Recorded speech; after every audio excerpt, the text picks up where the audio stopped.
The Cthar Empire's grand warship, Dominion, hung in Earth's orbit like a vast predator, its obsidian hull absorbing rather than reflecting the sun's light. On the command deck, Grand Admiral Malachur stood with his hands clasped behind his back, multiple rows of campaign medals glinting on his ceremonial armor. His scaled skin, a deep indigo that marked him as part of the ruling caste, seemed to shimmer under the artificial lights as he surveyed the blue planet beneath.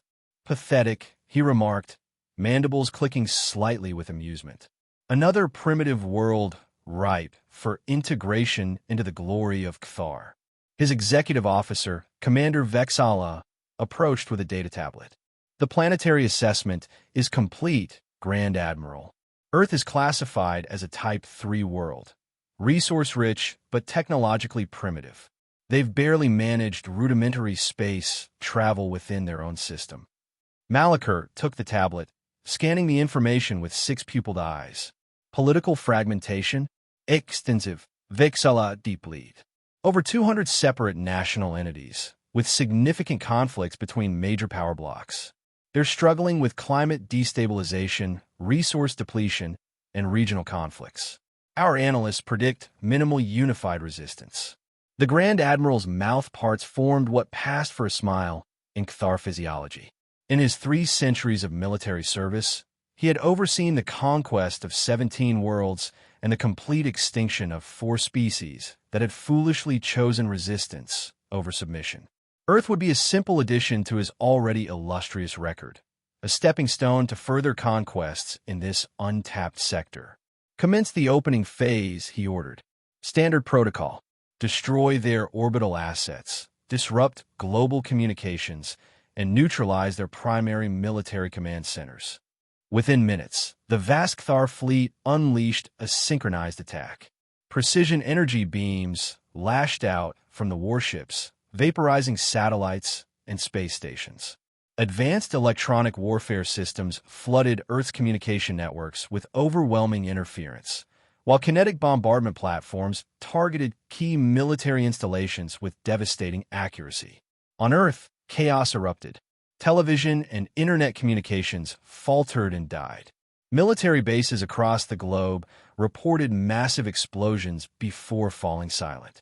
Governments scrambled to understand what was happening, but with communications severed, coordination proved nearly impossible. Malachur watched the operation unfold with satisfaction. The first shock phase has been executed perfectly. Prepare the vanguard for planetfall. I want primary resource centers and major population hubs secured within 48 hours. Commander Vexala nodded sharply. The shock troops are ready, Grand Admiral. The human military forces appear to be in disarray, just as predicted. Of course they are, Malachur replied, dismissively. This is exactly how the Centaurian resistance collapsed, and they were considerably more advanced. These humans will break even faster.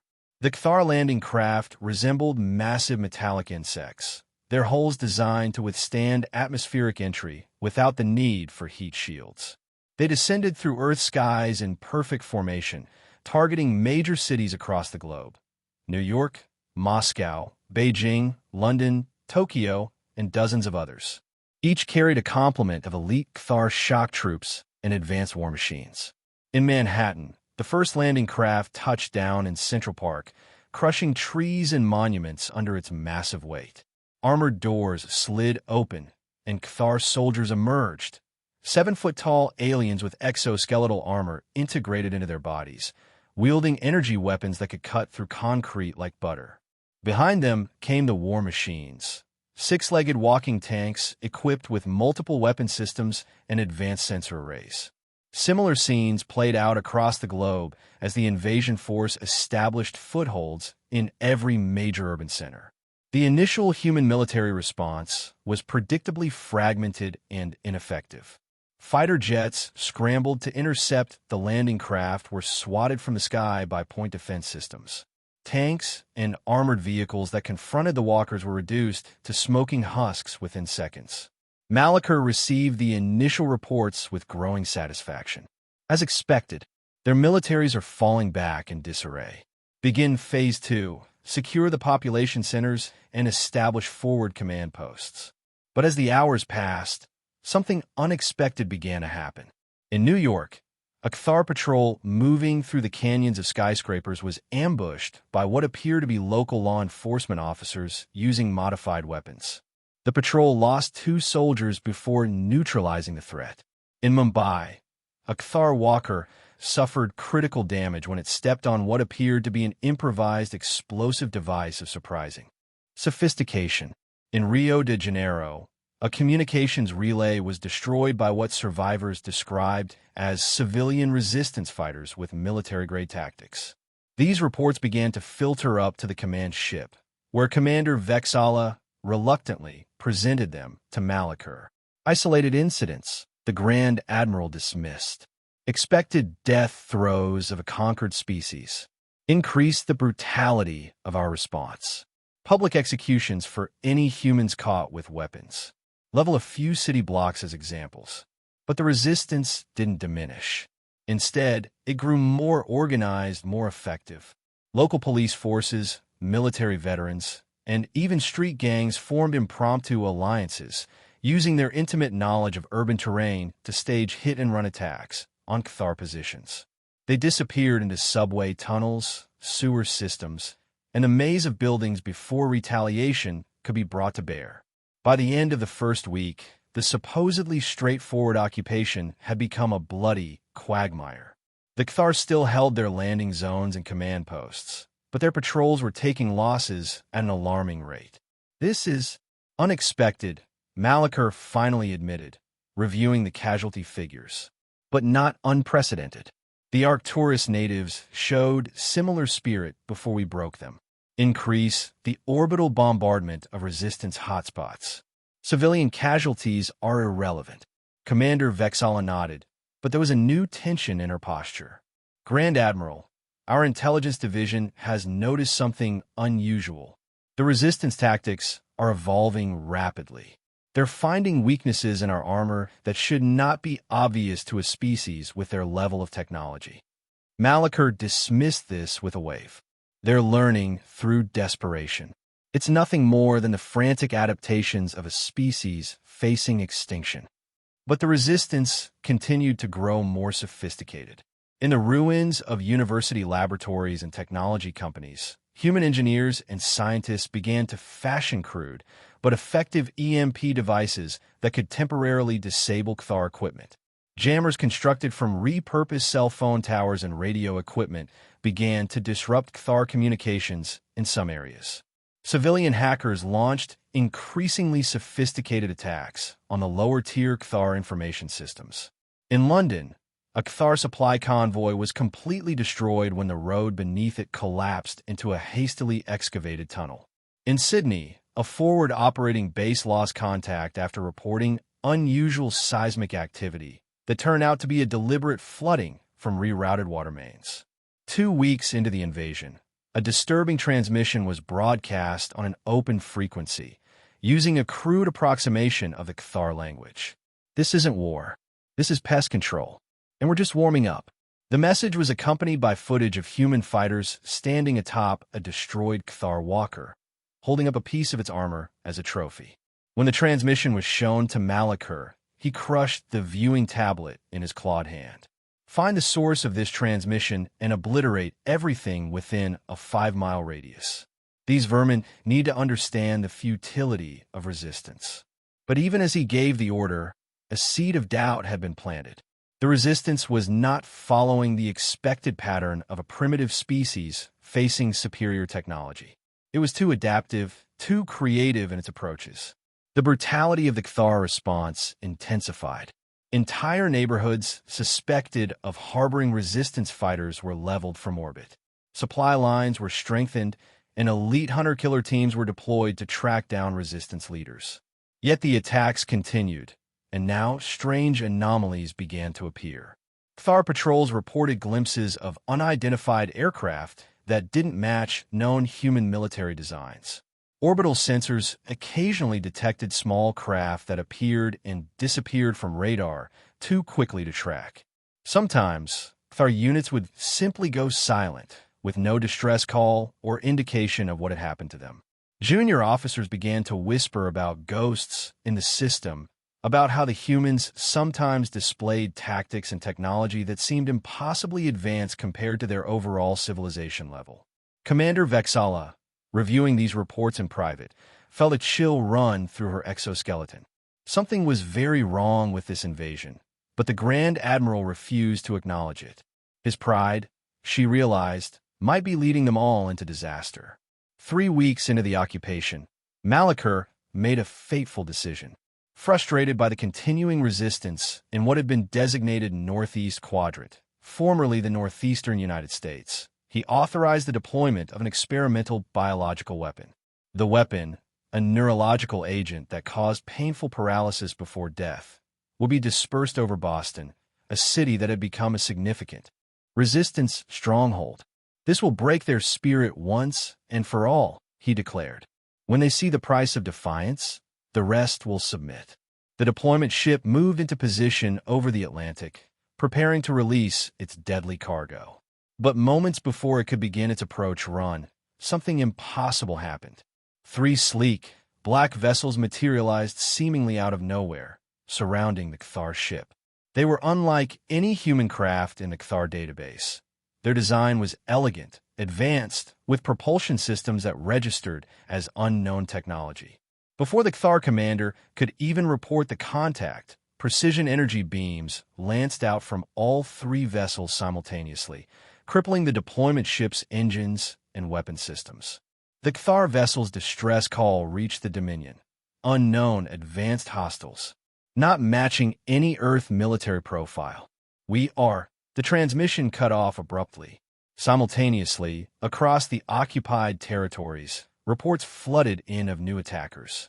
Soldiers in black armor, moving with impossible speed and precision, were systematically eliminating Cthar outposts. Their weapons cut through Cthar armor as if it were paper. Their tactics showed intimate knowledge of Cthar protocols. On the Dominion's command deck, chaos erupted as reports of coordinated attacks poured in from around the globe. Malachur, for the first time in his career, felt the cold grip of fear. "What is happening?" he demanded. "Where did these forces come from? Why wasn't I informed that the humans possessed this level of technology?" A new transmission cut through the confusion, broadcasting directly on the Cthar command frequency, a security breach that should have been impossible. A human figure appeared on the main view screen, wearing an advanced black uniform with no insignia, except for a stylized shield design. The human's face was partly obscured by a tactical visor, but its voice was clear and coldly professional. "Cthar Invasion Force. This is Commander Rayburn of Earth Defense Initiative Aegis. Your biological weapon deployment has been neutralized. Your forces are now being systematically eliminated. We have analyzed your weaknesses extensively. There is no scenario in which you prevail." Malachur stared at the screen in disbelief. What trickery is this? Earth has no unified defense force with this technology. The human's mouth curved slightly. "You never asked the right questions, Admiral. You assumed Earth was defenseless because our public face showed political division and limited space capability. That was by design. Aegis has existed in secret for decades, preparing for threats exactly like yours." "Impossible," Malachur snarled. "Our intelligence was pathetically inadequate," Commander Rayburn finished. "We've been monitoring your empire's expansion for years. We allowed the initial invasion to proceed so we could study your tactics and technology in real time. The civilian resistance you've been fighting was never our main defense force. They were our first line, buying time while we mobilized." The implications hit Malachur like a physical blow. The entire invasion, his glorious, career-defining campaign, had been allowed to happen as part of a human trap. Before he could respond, tactical alerts blared across the command deck. On the strategic display, new contacts were appearing in Earth orbit. Dozens of them, then hundreds, emerging from concealed bases on Earth's moon, from underwater installations, from hidden mountain fortresses. Commander Vexala's voice was tight with controlled panic. "Grand Admiral, we are detecting advanced weapons powering up on multiple continents. energy signatures unlike anything in our database. They appear to be targeting our orbital positions. As if to confirm her words, two Cthar destroyers on the fleet's perimeter erupted in silent explosions, cut clean through by energy beams fired from Earth's surface. The human on the screen continued, his voice emotionless. Aegis was formed after our governments received convincing evidence of extraterrestrial threats. For 50 years, we've operated in absolute secrecy, pooling resources from every major nation, developing technologies reverse-engineered from recovered alien artifacts, building a defense force while maintaining the appearance of a divided planet. Your invasion merely activated contingency plans long established. Malachur found his voice at last. If you had this capability, why wait? Why allow your cities to be destroyed, your civilians to die? For the first time, emotion flickered across the human's face, something cold and terrible. 2 reasons, Admiral. First, we needed to study your capabilities in action. Second, we needed your arrogance to commit your forces fully before we revealed our hand.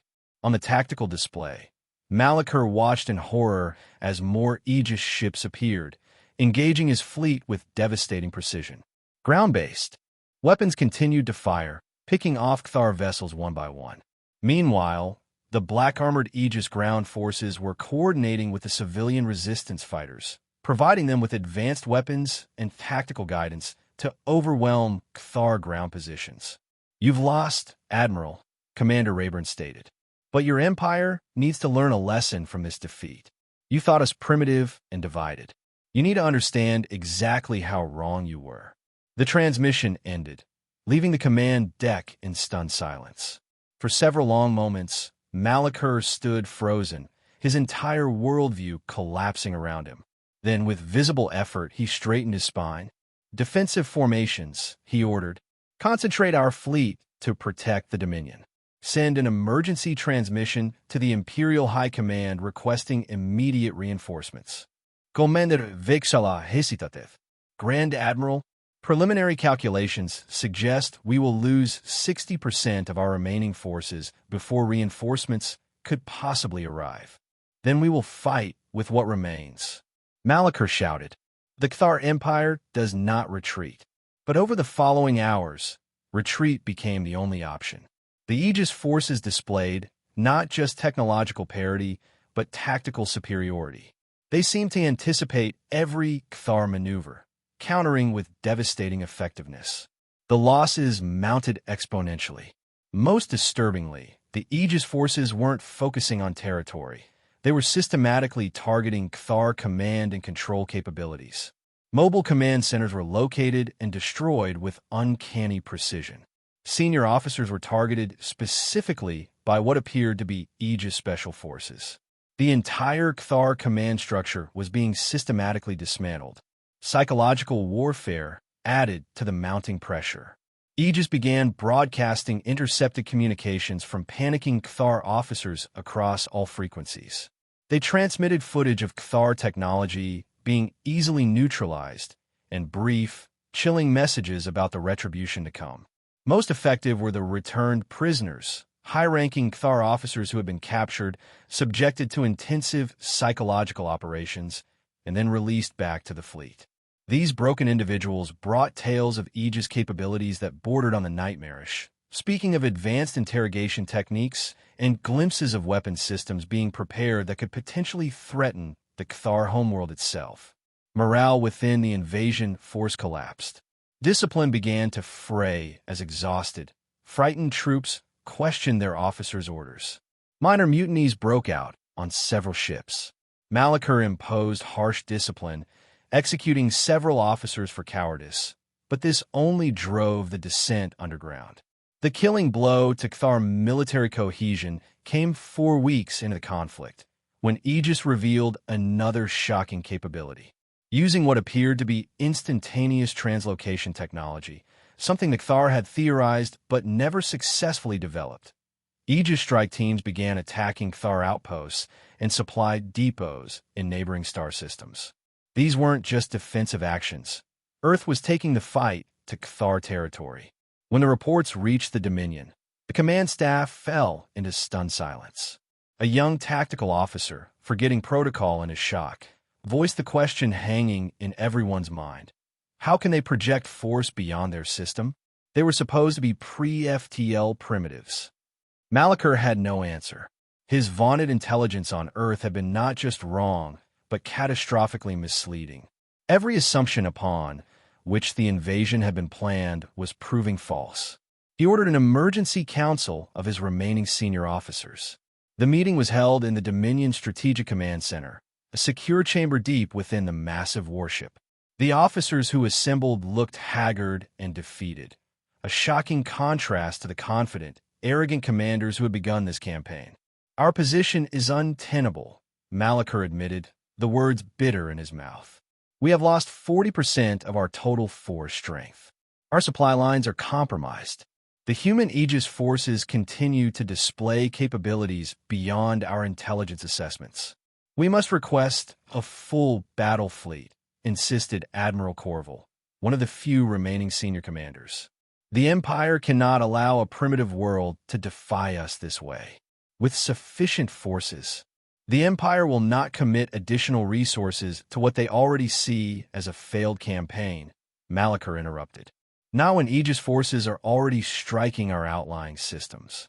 The High Command is diverting forces to defensive operations. The realization settled over the group like a shroud. They were alone, abandoned by the Empire they had served, facing an enemy that had outmaneuvered them at every turn. Then, we retreat, ventured Commander Vexala, speaking what no one else dared to suggest. Before Malachar could respond, a final transmission from Aegis cut through their secure channels, a capability that should have been impossible. Commander Rayburn's face appeared on the main display once more, but there was something different in his demeanor, a cold certainty that sent chills through every Kthar present. Grand Admiral Malachar, this will be our final communication. You should know the truth before you make your next decision. Aegis is not Earth's military. We are Earth's shield, a defensive force created to buy time and gather intelligence on aggressors like you. The human paused, allowing this statement to sink in. Confusion rippled through the Kthar command staff. If you're not their military, then what? Malachar began. Earth's actual strategic offensive force, what we call the Spear, is currently en route from its construction sites in distant nebulae and pocket dimensions. Aegis exists to identify threats and delay them until the Spear can arrive. The civilian resistance you initially encountered was an unplanned but welcome first line of defense. Aegis is the second line. A display appeared beside Rayburn's face, showing what appeared to be a massive fleet of ships unlike anything they had yet seen, sleeker, larger, and emanating energy signatures that made the tactical officers gasp. The Spear is the third line, Earth's true wrath. It will arrive within days. Nothing of your invasion force will survive its arrival. The transmission ended, leaving the command center in horrified silence. Admiral Corval was the first to find his voice.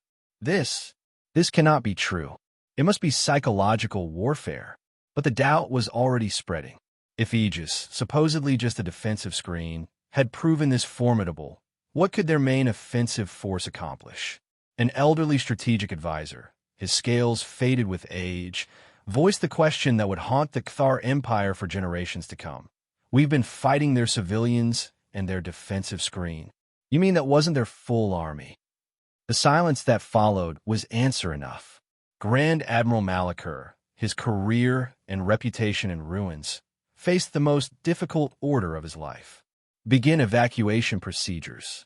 All forces are to withdraw from the Sol system immediately. The retreat was as chaotic as it was humiliating.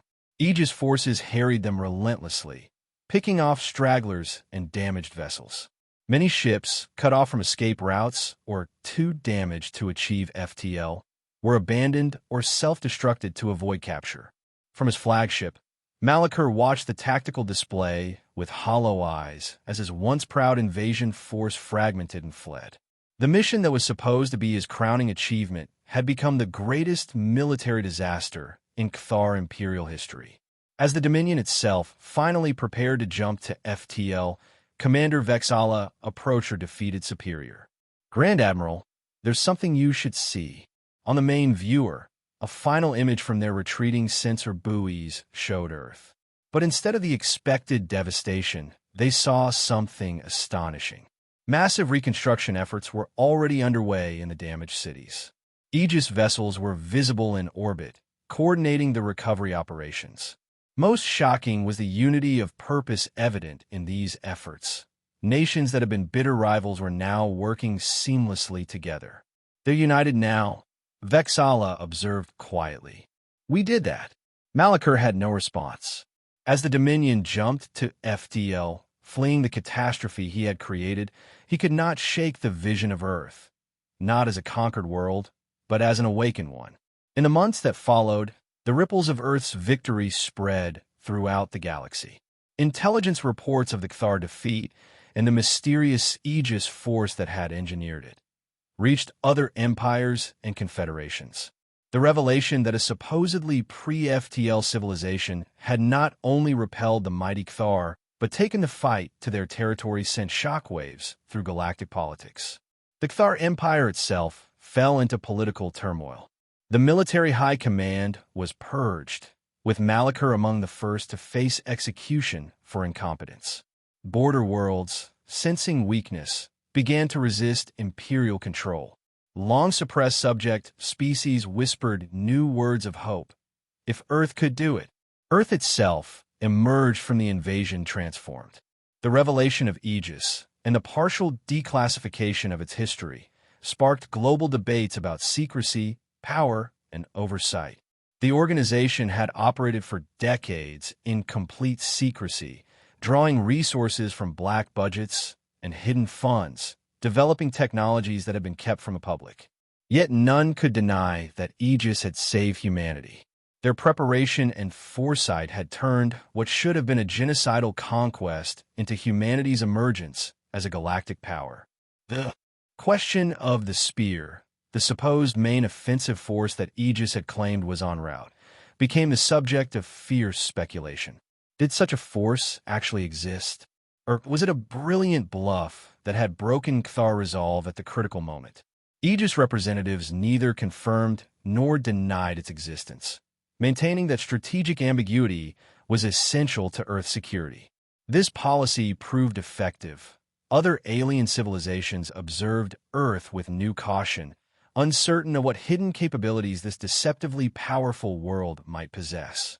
Earth began a careful emergence onto the galactic stage, leveraging its reputation to establish diplomatic relations rather than pursuing military expansion. The unity forged in resistance to the Cthar invasion, both at the civilian level and between formerly rival nations, held firm, creating a political cohesion that would have been unimaginable before. And far beyond Earth's atmosphere, a scout ship from another empire cautiously approached the Sol system. Its commander studied the sensor readings of the rebuilt Earth defenses, of the visible Aegis installations, now openly operating in orbit and on the moon. Approach with extreme caution, the commander instructed his crew. We cannot be certain whether we are observing their shield, or merely the calm before the arrival of their spear. The Cthar defeat had taught the galaxy a lesson that would endure for generations.